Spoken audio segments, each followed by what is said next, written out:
Very, very good. Very good. What's happening? Not much, yeah. Just autumn's kicking in, so it's getting dark early and cooler at nights, which is welcomed. So yeah, all good. How's lockdown on the farm or on the in with all the animals? Yeah, well, life doesn't change much for me. I still have to go into work to look after the cats, but obviously things are a bit quiet because there's no tourism Hmm. and no volunteers or anything like that. So yeah, from that perspective, it's quiet, which in one respect I'm enjoying because a lot more time to spend around the animals and it's a lot more peaceful. But what happens in terms of the volunteer situation? How do you? I mean, how many animals? What animals have you got? We've seen you. You're the lion man. What animals have you got? Currently 24 lions, we have 11 spotted hyena, four black leopards, and two striped hyena, and that's it. Black Obviously, leopards. yeah, black leopards. Yeah. Jesus. How do you feed them? We luckily enough have a lot of people in the area who know that we have a sanctuary there, and they donate carcasses. So when animals in the vicinity pass on, we offer the service to go and collect and bring them back and feed. So you develop relationships with people, Yeah. and you deliver a good service. They're going to keep on contacting you to come pick up more. So yeah, that's what we do. The 24 lions, leopard, hyena. If you've got no volunteers, are you doing all the feeding? Well, I have a team staff, and we all kind of contribute. Yeah. So yeah, you got to do what you got to do to make sure the animals are fed and happy. So yeah, it's a commitment. It's a commitment for Jesus. life, basically. Yeah. Do you live on the property or do you live off the property? I used to live on the property many years ago, Yeah. but made a decision with having kids that yeah, it's more conducive to me traveling in and out every day. So yeah, travel in every day, and yeah, see go home at night. And do you have the animals? Do people live there on the in the sanctuary? And how big is the sanctuary? I mean, lots of people will be. I mean, this is obviously such a topical conversation purely from what Mm, everybody's been watching on Netflix with Tiger King. How big yeah. is your sanctuary? Is it zoo-like, or or do the animals have huge plains, African plains to roam? Well, so we basically part of a big five game reserve, and the area of land that we are on actually spans 1,000, just under 1,300 hectares, and then the sanctuary is in the southeastern corner of that. But because these were animals that come from the lion petting industry, they cannot just free roam within the reserve. That's big five. So Right, they need to be contained. That is restricted by permits. But right. what I do with them, which obviously is controversial, is I take those animals out and I let them walk in bigger areas to give them a quality of life. Otherwise, they are simply, in my opinion, just lions in cages. And in many respects, a lot of the sanctuaries that I know and a lot of the other facilities that I know, that these animals are just cats in cages. My mandate is when these animals die, that's it. So a lot of the lions in my care are way over 12, 13 years of age. And so in the years to follow, that number is going to go from 24. In fact, in the last half a year, we've lost three to various age-related illnesses, one to leukemia. So these animals are going to go down and down and down. And my ideal would be to see none of them in captivity anymore, because I think even Mm. from my perspective, even rescuing animals from poor conditions and then putting them in cages perpetuates lions or tigers or whatever in cages. So I'd like to see an end to all of that period. And when you've worked so closely with these cats for so long, over 2 decades now, you start to realize what makes a lion tick. And there's Yeah, so much more than just having them in an enclosure and giving them food and water and thinking that that's okay. yeah. It's not okay, and I think it's a progression of learning that it's not okay. So it's really great to speak to you because you come from I mean, you're a cricketer turned conservationist. I'm sure conservation or animals has always been Yeah, something high on your agenda. yeah. but it's nice to see you advocating for the animals now. Your audience is a new audience for me. So Yeah. it's really good to speak to you because you can reach, different audiences by connecting with people like yourself. And that's why I suppose I ask you these questions, because people see Lion Man, they see the dudes in America, they see all these people that facilitate caged animals. They hear all the stories about canned lion hunting, the lion bone trade. They hear all these different bits and pieces of information. And I suppose from my side, it's the question of captivity. How do these animals feel happy in the space that you've got them in? I mean, I've seen some beautiful images on social media of late where you've got, oh, we're not happy in isolation, and there's pictures of zoos, how an elephant is kept and how a lion is kept. Yeah. How big does the space need to be, do you think, for these animals to feel happy? Your lions. Yeah. How big does the space need to be?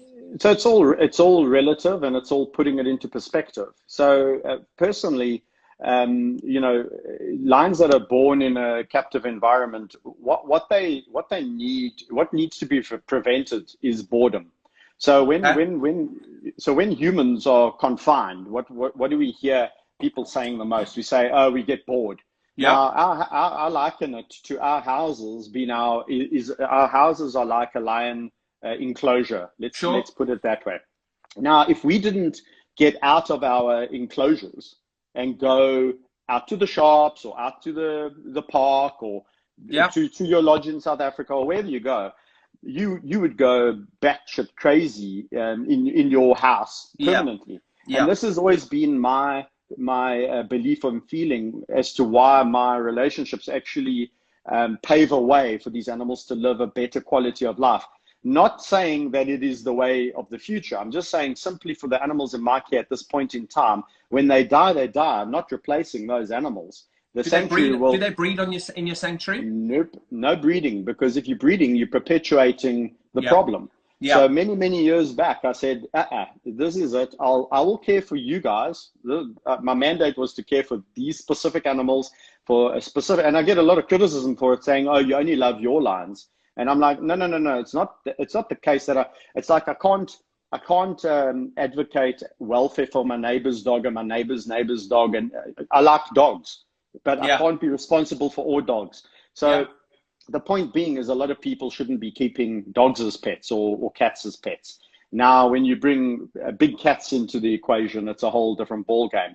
What I say to people is the following. Imagine a bird. Okay. So you rescue a bird from a bad place. It's been abused, and now you take this and let's take an apex bird, like a bird of prey, and we take it and we put it in an aviary, and it's a better sized aviary than the aviary that the bird potentially came from. Which bird would you rather be? Okay, would you rather be a bird that's put in that aviary, left hands off, you get food, you get water, and you get a few enrichment toys, that's it? Or the bird that's at a sanctuary where the keeper takes the bird out, lets the bird fly, the bird of prey fly, and it goes back to that place at night. That's what I do for my lions. I let them go out and have a better quality of life by being able to walk in bigger areas. And then they go back to 1.5, 2 hectare enclosures. So the enclosures are not... Do you walk them like a dog? No, not like a dog, because there's definitely no lead. So no, I know. But I mean, look, out here where we are in the woods, we can take the leads off and the dogs just cruise. What do? Do you just let them go? Yeah. You let them out into the area and let them walk, and they respond. They know after a certain period of time they're tired. They actually, being animals that have lived in captivity for so long, they actually want to go back to their place of safety, which is where they live. Yeah. But when you leave them in that place of safety for extended periods of time and you don't mix it up, they go crazy. They don't, like any other animal. I'm not just talking about lions. I'm talking about any other animal. It's not a quality of life. If you did that to your dog would also not have a quality of life. Imagine you had a dog and you left it in your backyard and you never gave it any stimulation or any interaction, and you just left it there. You gave it food and water, that's the life of a lot of these animals, which is really sad. let's just clear this up for people that how did you get involved in this? Because people will be looking and going, oh, you've got wild animals, just let them go. Why did you get them? How did you get involved in this? And how did these lions end up in your sanctuary? Yeah, so that's a really good question. So rewind the clock back to 1998. Yep. I was a 22, 23-year-old young man, had a passion for animals since a young boy. And I had an opportunity to go to a lion park. And it was quite a well-known lion park in Johannesburg. And, I knew nothing about it, but I went there. And I met 2 6-month-old lion cubs. And they'd come off the cub petting rounds because they were now too big. They were 6 months old. And these just two explain lions, the cub petting for people that go, what is cub petting? How can you just pet a lion?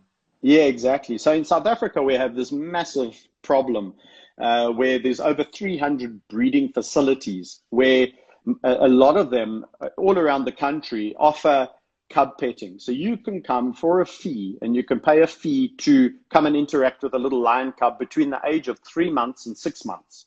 Okay, and get a photo with it, and you can do all of those kind of things.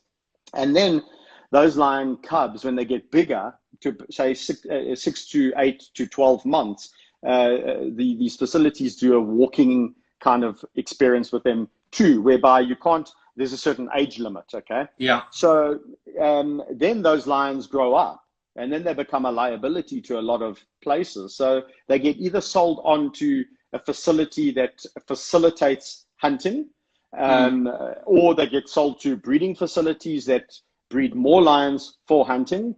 And even now, as you well know, there's also this lion bone trade, whereby lions are slaughtered for their bones and it's sold to Asia.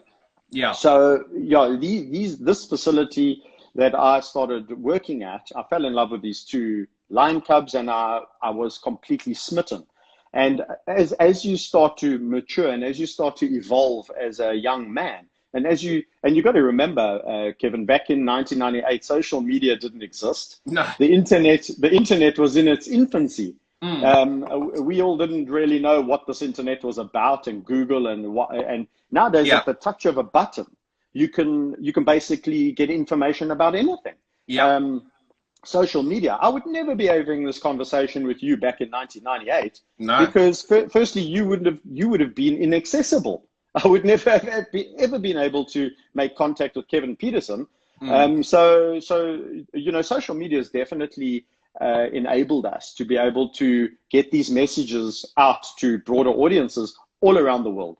So your lions that you started off with in 1998, you got a couple of them, and you got them from a lion park who was going to either sell them off to canned hunting, sell them off to whoever it is. But you thought, no, I've got a great relationship with these animals. I'm going to bring them up, because you can't release animals that have been hand reared into the wild. Is that right? Lions. Well, yeah. So there's many reasons why. Let's go back a bit. I mean, the lions that I started working with, I started actually working at the facility, and started developing relationships with all these animals, and then slowly but surely started to ask more questions. And then the moment you start to ask more questions, you start to see more things, and you start to enlighten yourself. Back then, it was a slow burn. And what I quickly began to realize is that I was involved with something that I didn't really want to be involved with. However, I had forged bonds with these animals that I didn't want to turn my back on either. So that was the conundrum for me back then. And yes, I mean, it took a long time, and there was benefits for me. And the other thing is that I didn't have the resources back then to just say, hey, okay, well, I've seen the light of day here. Now I'm out of here. I'm going to take all my furry friends and go and set up my own establishment. It just wasn't as simple as that. So yeah, to get to your the other question about releasing lions into the wild, captive bred lions and many of these facilities around South Africa, the original breeding stock had come from circuses that had lions from abroad, from the UK. So the Chipperfield Circus had lions that were originally imported into South Africa to start these parks. So the genetics, number one, of these animals is not known. I mean, a lot of these animals are really badly inbred because there's no concern for a pedigree.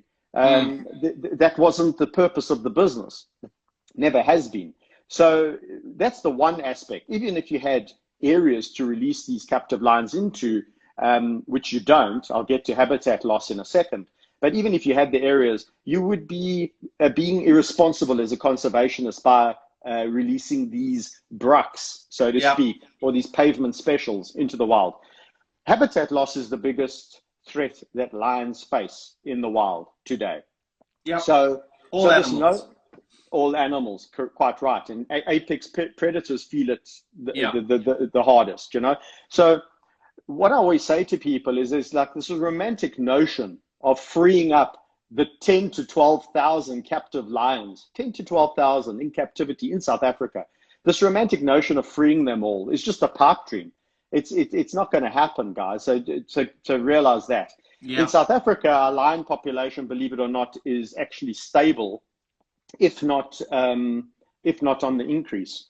It's a very different model in South Africa as it is to all the other countries in Africa where they don't have these managed fenced reserves. Yeah. You know, our reserve, our model has always been to kind of fence the animals from the people and the people from the animals. Yeah. Now, in other parts of Africa, like Tanzania and Kenya, we're having a conflict with a burgeoning human population. And that is what is happening to the lion populations there. They're coming more and more into conflict with humans, and they meet their demise because, you know, lions are never going to win over humans. So, you know, conflict with cattle, there's preemptive killings, there's reactive killings to the lions killing their cattle. There's decreased meat due to the bushmeat trade. Yep. So that's also an impact. Sure, in certain areas, there's also very poorly managed trophy hunting. That is a threat to wild lions. It's not the biggest threat, which a lot of people like to believe. So yeah. How can a human be a part of a pride? Well, lions are very social animals. So if you learn to work with them on their level, and you learn to not try and control them and dominate them and make them become, you know, trained dogs, which they're not, but you understand them. And I knew nothing about lions when I started working with lions back then, by the way. And as I started to learn about their behavior, I started to realize that everything I thought I knew about lions was wrong. And actually, these animals were portrayed in a light that didn't really suit them. Yes, a lion has big, you know, fangs, and it's an apex predator, and it's very powerful. But lions have an immense ability to recognize and to be affectionate for those who grow up in their groups, especially when they're young. So they have this huge affinity when they're young, and that's what people exploit, that niceness of lions when they are younger. But when they get older, and they're very set in their ways, they're kind of like humans. You know, when we get to a certain age, we're like, I don't like that guy. You know, yeah, but surely, I don't like that guy. And if we have a little bit of a hissy fit and we lash out once, one little lash out's taking that head of yours right off, surely. No, it's not like that at all. You know, otherwise 22 years down the line, I wouldn't be talking to you. Yeah. And interacting with lions on a daily basis, I wouldn't be talking to you. So that is a misconception that when a lion has a bad mood day, he's just going to kill you. It doesn't happen like that. And their relationships with you, just like with people, they in fact, I said to somebody the other day, quite surprisingly, they were surprised to hear this, that the lions pick up when I'm in a bad mood. And if I'm in a bad mood and I walk into that enclosure or that area where the lions are, they stay there, hell away from Kevin. Really? And absolutely, they pick up. This is the thing that I'm trying to get through to the world, is that they're not just this on and off switch. A lion is an animal that has a lot more going on in its head. And if you knew lions the way I know them, you wouldn't be happy to see lions just being kept in enclosures. It kills me to see lions just being kept in enclosures. I'm sorry. And that's why I made a decision many years back. I said to myself, I don't want to perpetuate this, therefore I don't want to breed, but certainly I don't want to take on any more rescues. So a lot of people say to me, Kev, now that your lions are passing away, you have some areas that are freeing up. Can you take some more animals in? Help all the lions in South Africa that are destined for these slaughter farms. And I'm like, I don't want to do that, guys. I think my time with keeping lions in cages is over. It's coming to an end. And when I close that chapter, I'll be a happy man. I'll be like you, and I'll go on to something else. You know what's been your worst injury? You must have had some. Don't talk shit. Don't sit here and say, no lions bitten me, no lions scratched me. You know, I'm telling you, Kev, the worst injury I've had from a lion, not from a hyena. Hyenas have put me in hospital many times through bites. Really? Okay, and that requires stitching, because hyenas can be their ability to give you a warning, or their warning is very quick. So they'll give you a warning, but then if you don't heed that warning very quickly, they will challenge you. So hyenas are extremely smart. Lions will give you a lot of warnings. What's a lion warning? Give me a lion warning. Tell everybody what a lion warning is. Oh, there's so many. I mean, you would know from the bush. I mean, if you see a lion crouched down, ears back, tail flicking, don't go in and try and give it a hug. You know, that's not gonna that's not gonna end well. You know, but in terms of lions that you have a personal relationship with, a lion warning would be just that, or just a flare of the lip, or just the eyes doing or the ears just flattening. So all these little, just little subtle signs, and you heed that warning, and you say, thank you for the warning. Most of my injuries that have occurred through my relationships with the lions have been accidental. When a lion, say for example, jumps on you because it's so excited to see you, and the claw cuts your lip, or the claw cuts you somewhere.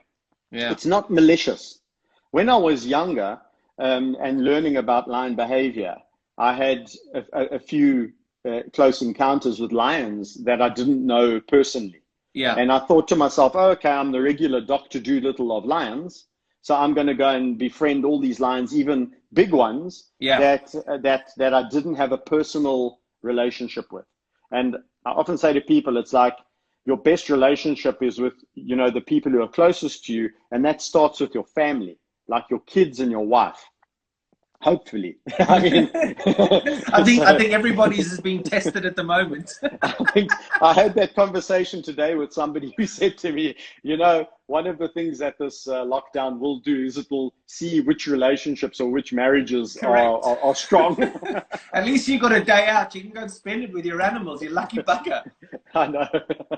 Getting to hyenas, you said you've got hyenas, you've got leopards, and you've got lions. Hyena, what's the hyena's play? Because they're the things that I find so inquisitive in the bush. Yeah. I mean, leopards are lions are said to be the biggest scavengers, and those little things that frickin' run around the bush and claim everything. However, hyenas are definitely the biggest scavenger. Well, sorry, no, lions are bigger scavengers. Correct. Than hyenas. Sorry. Yeah. That's right. Hyenas are said to be the biggest scavengers, but they're an animal that absolutely fascinates me. They're always. I mean, I watched them the other day on a program, and they'll just follow wild dogs, and then they'll clean out a wild dog's kill. I mean, they're amazing animals.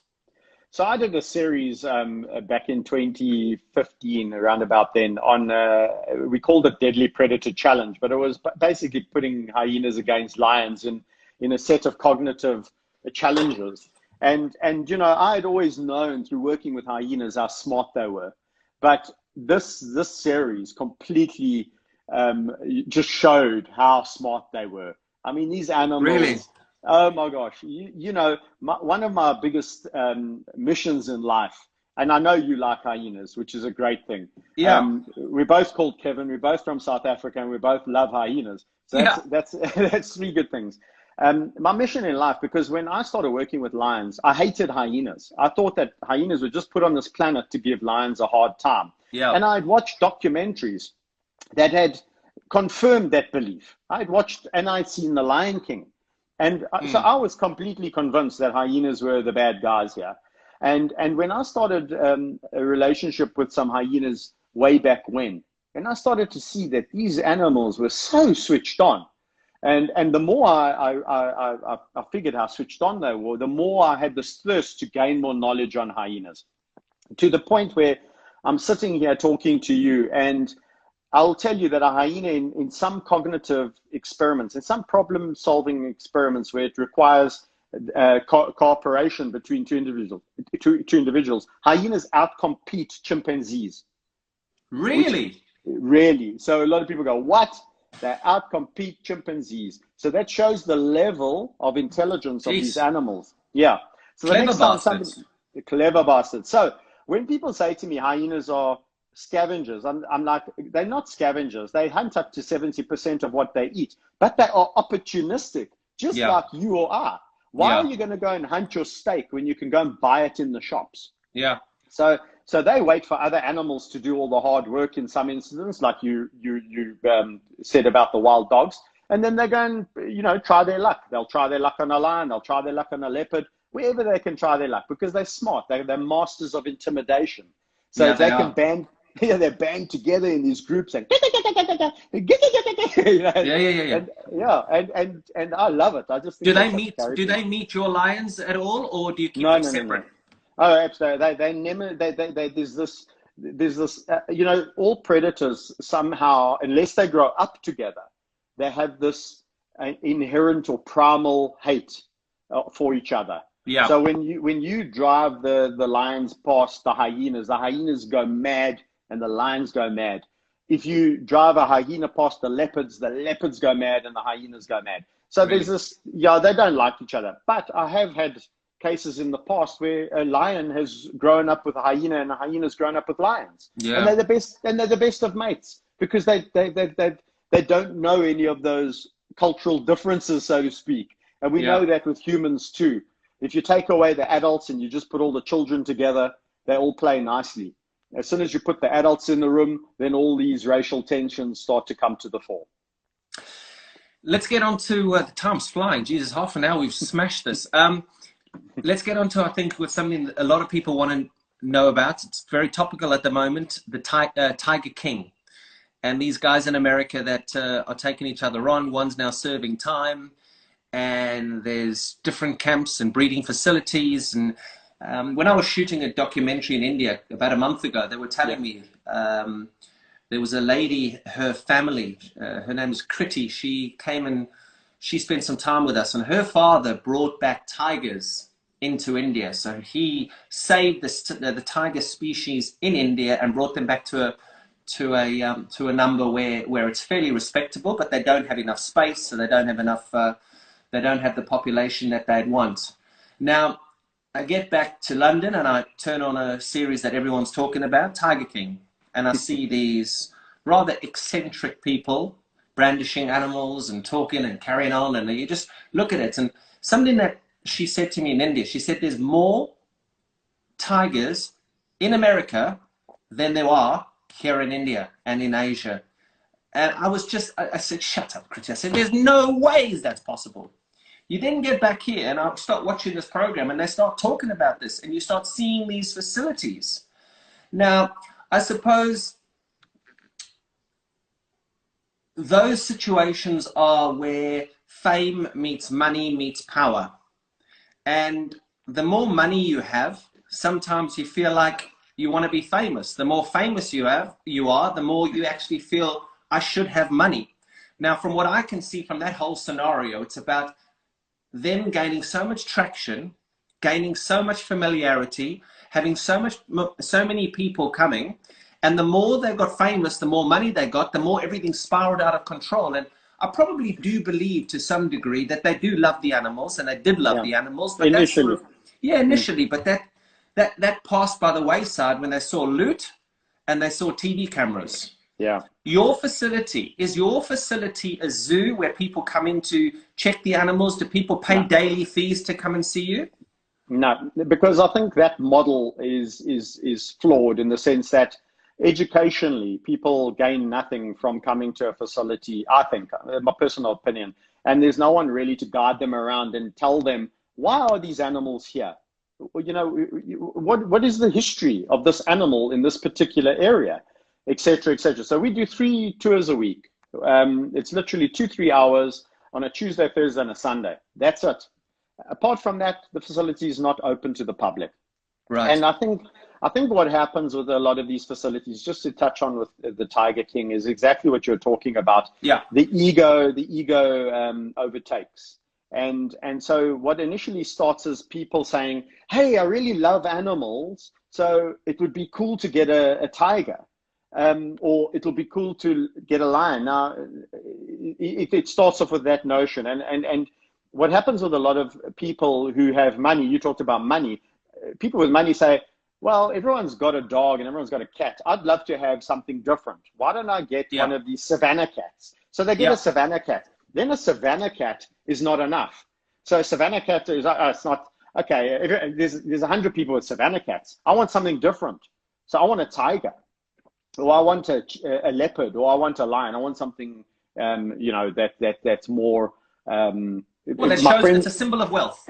And power, So for me, the show, oh man, I struggled to watch it, to be honest. So my following kept on asking me, Kevin, please give us your thoughts on the Tiger King. Please give it. So I eventually I had to watch it, and I struggled through watching 7 episodes. But what I did find fascinating was the absurdity of these people. I mean, I suppose I understand why it's become such a hit, is because people are fascinated with people. What saddened me was that the animals were just window dressing. They were just like props on a stage of a production. Yeah. And so where they missed the trick was highlighting the cruelty and the animal abuse that's going on in these facilities in America. And I mean, I don't know what the number is, but they say it's between 5,000 and 10,000 tigers. How can it be between 5 and 10? That's a huge between. You know what I'm saying? Yeah. I mean, it's so it's like in South Africa, they say there's between 8,000 and 12,000 lions in captivity from these breeding facilities. I'm going, well, there's 4,000 lions missing somewhere. If it's 8 or 12, that's scary. It should be a case of just saying to the authorities, how many animals are there? Because it should all be permitted. But in America, there's 4 states in America. I was absolutely horrified. Wisconsin, Alabama, North Carolina, and one other, I think it's Oklahoma, or one other state. You don't even need a permit to keep an exotic cat, a big cat. Don't need a permit. Yeah. And in the other states, which I found fascinating, was the fact that even the permit conditions that you needed to keep a tiger weren't even that stringent. So it's no surprise that they have a problem of that amount of tigers in captivity. But the sad reality, and I must emphasize this, is the conditions in which the animals are being kept. And then this glorification of these people. They almost made into these docu, I don't know. Well, it's a docu-series, and I mean, it's disgusting, because now this guy's apparently enjoying such a famous lifestyle in prison where he is at the moment for getting up to all the shenanigans that he's got himself into. Do you need permits? Have you got permits for your animals? Is that how it is? What is the difference between America, where those guys have got tigers, and you and your lions? Yeah, so South Africa is quite strict in what we call threatened or protected species, and the threatened or protected species lion would fall into that. So there is stringent permitting. However, it differs from province to province. So the province that I'm in is actually quite stringent and quite good. But then there's other provinces where these guys are getting away with murder, so to speak. And that's the problem in South Africa, is that there's no uniformity between the national norms and regulations. So I think, South Africa needs to really tighten up on how these animals are kept too. We are not, in many respects, too different to what you saw on Tiger King in Netflix. It is a horror show in some of the places. Really? So there are places in South Africa that are exploiting their animals and just making money. It's just a vicious cycle of money. Oh, yes. So that is one thing that I've been speaking quite loudly against for many, many years, and having this opportunity again to speak to you and your audience is wonderful, because we could yet again highlight the problem with coming to South Africa and going to a facility where you can interact with a lion cub. In South Africa, get this, actually, you don't need a permit to keep what we call exotic big cats like tiger. So you don't need a permit. You need a permit to keep a lion. You don't need a permit to keep a tiger. You need a permit to move a tiger, not to keep a tiger. So what a lot of these people do is they say, I woke up in the morning and there was a tiger dropped on my doorstep in a box. What was I to do? I kept it. And here it is in my back garden. Yeah, because that often happens, doesn't it? I mean, regularly we get tigers dropped off here. and that, you would be surprised, Kevin. I mean, you know South Africa, but in Johannesburg, in Bryanston, there are tigers being kept illegally, okay, or legally, whichever way you want to look at it, in people's back gardens. Shut up. In people's back gardens, yeah. We just had about 2 weeks ago tigers. We had a tiger on the loose in Benoni, in South Africa, in Benoni. You could believe it. It's Benoni. No, listen, I was going to say there's plenty of tigers running around Benoni every day. Yeah. Yeah. So anyway, but this is the jokes aside. This is the serious problem with, and I know you are quite friendly with Lord Ashcroft, and I believe you interviewed him the other day. But you know, he did this expose in South Africa. Yeah. And he was exposing the tiger slaughterhouse, not tiger, the lion slaughterhouses. The lion slaughterhouses. Correct, for their bones to be sent to the Far East. Yeah. And he exposed a particular farm called Vachabiki in the Free State. Now, in the Free State, it's one of the places that's notorious for breeding lion and other animals. Why doesn't the government in South Africa do something about it? Because I tweeted your health minister today. I forget his name, Zweli somebody. Mkhize, yeah. Yeah, Zweli Mkhize. And he tweeted something the other day about the fact that we know where the coronavirus has come from. So, well, you know where the coronavirus has come from? It's wet markets. Yes, wet markets, but pangolins. Where are those pangolins coming from? How many pangolins are left in the wild in Africa? What's happening to the rhino in Africa? What's happening, like Lord Ashcroft is unraveling, with the lion bone trade? Why doesn't the South African government do something about the illegal wildlife trade? Because I know exactly what they do. They do fuck all. Compared to what they're supposed to do, they do nothing. Well, the rhino is getting cleaned out. Yeah. The lions, there's lion farms everywhere. And I think Lord Ashcroft is bringing something out very, very soon, which is going to be very damaging for a lot of those places. Yeah. And I mean, you've got ministers in government talking about it. Why don't they do something about it? Okay. So I completely hear you, and I completely agree with you, because there's two ways, there's two schools of thought.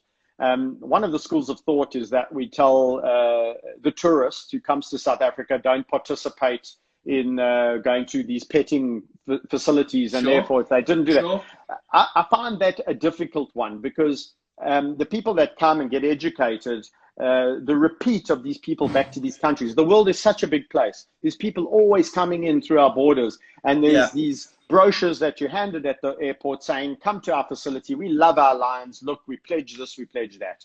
So that is I've seen this for over a decade, people saying, you know, let's educate the public. I agree, let's continue to educate the public, but I don't think that's going to be the silver bullet. Legislation change is the only thing that's going to stop this from happening. Absolutely. But your question is, why doesn't legislation change? Because there's no appetite for it to change, because inherently they don't see anything wrong with exploiting the animals for monetary gain. That I'll tell you, my belief is why it hasn't changed, because we can see when the government wants to do something, as in lock down the country due to coronavirus, it's done like that. With a swipe of a wand, the country's locked down in 3 days. So if there was an appetite to stop the lion bone trade, to stop canned hunting, to stop cub petting and irresponsible breeding of these predators, it would have been done 2 decades ago. It hasn't happened because I don't think there's this appetite to change that. I think what the government perhaps sees is that it encourages tourism, It encourages, it's supporting jobs. Maybe the government's making loot out of it. Well, and that's what I just said. I mean, it's absolutely, it's a money-driven thing. These jobs, this tourism, it's a multi-billion-dollar industry. So, you know, if you don't really care that much about the lion, because then we could say, well, what about, you know, feedlots, and what about chicken farms, and what about piggeries, and what about all these other places where animals are being treated atrociously and then just slaughtered? Yeah, we're going down a rabbit hole. So what we need to do is we need to kind of put pressure, I think, on government to say that this is it's antiquated and people don't want to associate with it. Put enough pressure, and then maybe there'll be a folding and I think when you talk about Africa and South Africa closing its doors now, I mean, I'm from South Africa and I know what's happening there. I speak to my mates and my family every single day, and I mean, goodness knows what would happen. I mean, I can't even get into South Africa if something happened to any of my family while in South Africa now. So when you have a look at that, you think about the root of the evil and find out exactly where it came from and what's caused this global crisis. Surely this has to be enough for conservationists, for people like yourself, to be able to put pressure on the government to say, guys, we probably need to assist those people that are working in these national parks, saving these animals. A lot of these people used to just be people that loved the bush. They're conservationists. They wanted to make sure the vegetation was right. They wanted to make sure that they did the fire breaks. They were just counting species. They're now walking around the Kruger National Park or a lot of these private game reserves, which massive guns, and they're in a full-on war. Now, when you've got people like that, who I feel incredibly sorry for, who I'm quite close to lots of them, when their lives are in danger because they're protecting the animals that they're protecting are getting fleeced, they're then ending up in China or wherever they're ending up. This has then caused a global crisis where people are losing their jobs, people are committing suicide, people don't know what to do when they wake up the next day.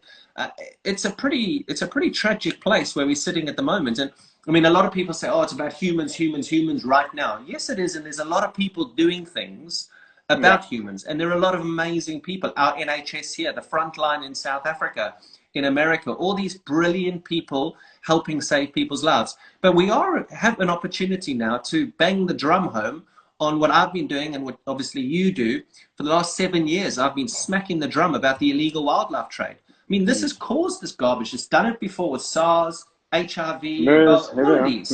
You know what I mean? So it's like we have the perfect opportunity now to go, stop this. So yeah, it's a good question. I mean, you know, they when this all started, China banned these wet markets and the sale of a wild animal trade. But recently we've heard that those markets have started up again. Yeah, and it's business as usual. The only difference being is that now there's no cell phones allowed to record undercover footage of what's going on. So it's a cultural change. I think a lot of these problems are dealing with culture, and how do we now change this culture into realizing that, you know, we can't keep on going down this same road. It's a difficult one. I think if we had if there was easy solutions, it would have already transpired. So you quite rightly say it's a frustration, it's a war, and the more I get to know about what's going on, the more helpless I feel. I felt like 15, 20 years ago, when I knew absolutely nothing. Ignorance is bliss. Yeah. The more you know, the more frustrated you become, and the more you start to get angry about why governments aren't listening. Or somebody just in the comments there was saying, it's all about money, you know, and I can't disagree with that. I think it's a sad state of affairs, because obviously we work so closely with a lot of people in Africa. I was just recently in Botswana in the Okavango Delta, and I was with some of the people who are conservationists up there, and they look after the rhinos in Botswana. And, I mean, I've had bad numbers come back in the last few weeks talking about what's happening up there, and it's tragic just to see that people will continue. The South African leaders or the African leaders won't come together and say, we've got to protect our animals. I mean, tourism is everything. I mean, you have a look at the tourism now. I mean, I've had to close my lodge. Yeah. We're paying everybody fully because I think it's the right thing to do. We're in a position where we can pay them to make sure that they can look after themselves. But there's a lot of camps, there are a lot of lodges. I mean, the tourism industry is flat. And how big is that? And what a big contribution to the GDP in Africa is tourism. Listen, Kevin, I think what's really scary is the aftermath of all of this. So once everything opens up again and people overseas, think to themselves, am I going to go on holiday to South Africa now? Well, there's no money. So no, maybe that holiday that I was always dreaming of, I'm going to put off for another 2-3 years or whatever. So tourism in South Africa is going to be affected for a long, long time to come. I know personally many people in tourism, tour guides, tour operators, lodges, many people personally, and they're going, Kevin, if things don't change drastically in the next month, we are going under. This is the sad reality. That's all the world around. That's all the world around. But 100%. Where did this all come from? Where does it continue to come from? And another thing, I read a fascinating article, and I don't know who it was published a couple of days ago, about the lion bone trade. And if they don't stop the lion bone trade, there's going to be another pandemic that's going to come that's going to hit us harder than the one we've got at the moment. So anyway, I need to go and have dinner soon. I've got a couple more for you. Do you ever get scared of your animals? Have you ever been in a situation where you get incredibly scared of your animals?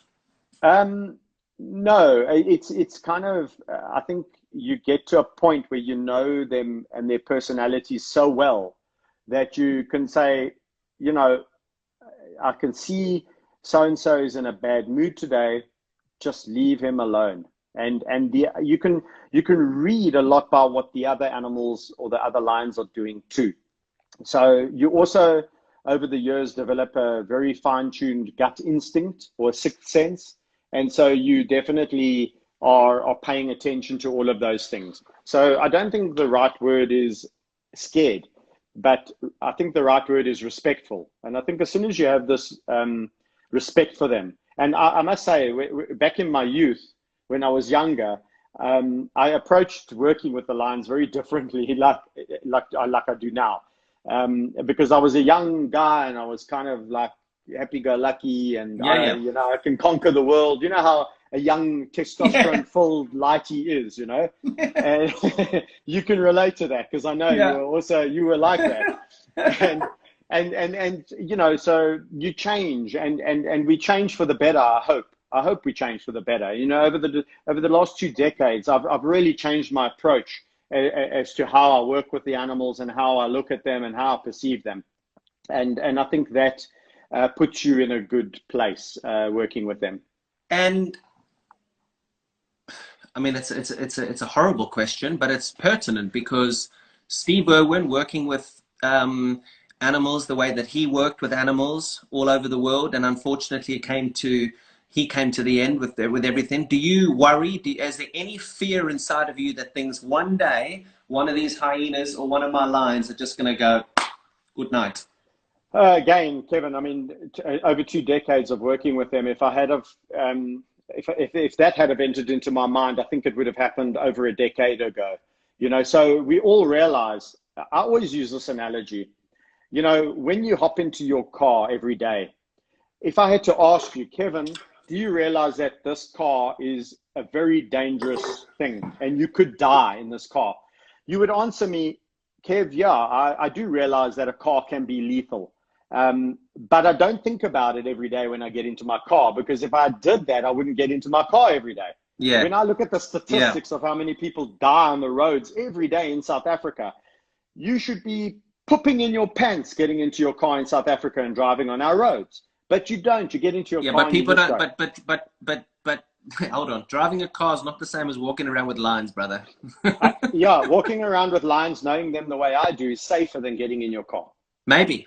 And you know what? The other thing, I laughed at somebody the other day. I was saying, and all of you guys were saying that lions were so dangerous, but actually it's people. I'm scared of people now. You know, I don't want to contract coronavirus. So I'm like terrified of people. I don't blame you. Get back to your animals. Yeah. I suppose the final thing that we're going to leave this on is it has been a chat about captive animals, captivity, the way that you've got into it, the way that you've progressed over the last couple of years. And I mean, 22 years now you've been doing this. Yeah. I think it's important for people to know that you're not breeding animals, Yeah. and that when your last animal leaves you, that'll be the time that you close up your gates and say, you did something for the animals that you rescued. Yeah, correct. I mean, that is a good place to leave it. The sanctuary, people ask me, well, what would happen to all those expensive areas that have been built? And I've been in conversation with many wildlife vets and rehabilitation places that would see a need to utilize those facilities only for animals that would come in there temporarily to be released back to the wild. So the condition of an animal entering into that enclosure would be that it is rehabilitated and released. If it's an animal that cannot be released, I wouldn't want them at my place. That's the mandate. Because we really don't want to. My foundation, I set up a foundation 2 years ago, and the mandate is to see this come to an end, hopefully to see canned lion hunting come to an end and the cub petting industry, but to see my lions live out their lives to the best that we can give to them. And then that's it. Close chapter, open new chapter, and hopefully do more things for good lions, for wild lions, and do more good for, lions in the wild. How can people support you, buddy? So we have, as I say, found Kevin Richardson Foundation. So you can go and look that up on the website, kevinrichardsonfoundation.org, and go and look at what we aim to achieve and what we do. And that's how they can support. Or the other way to support is just, go on Instagram, look at what we do, spread the message, tell 1 million of your closest friends not to come to South Africa and pet lions. Follow the YouTube channel, Lion Whisperer TV, all of those kind of things, all help. Wicked, buddy. Good on you, mate. Well, yeah, I wish you well. Thanks so much for everything that you do. And it's been a lovely chat. I think I've seen a lot of the messages flying up here. There's been millions. I mean, Kevin, you're so handsome, and I don't know whether they're talking to me or you. No. They're saying, that's for you. They're saying, are you bald? I'm not bald. I've just had a dodgy haircut. There's no barbers around. I'm not sponsored by Diet Coke, no. So I was just very thirsty. Very informative. Product placement. Yeah, product. I mean, goodness gracious. I mean, how bad is it? I can't even drink a Diet Coke. Oh, there she goes. But brother, thanks so much. We'll keep in touch, and I'll catch you when I come to South Africa. Hopefully all this blows over. You stay safe in South Africa, and the family, look after yourself, and wicked. Yeah. Thanks, Kev. All the best. Good on you, brother. Appreciate it. Catch you, mate. Okay. Bye. Bye.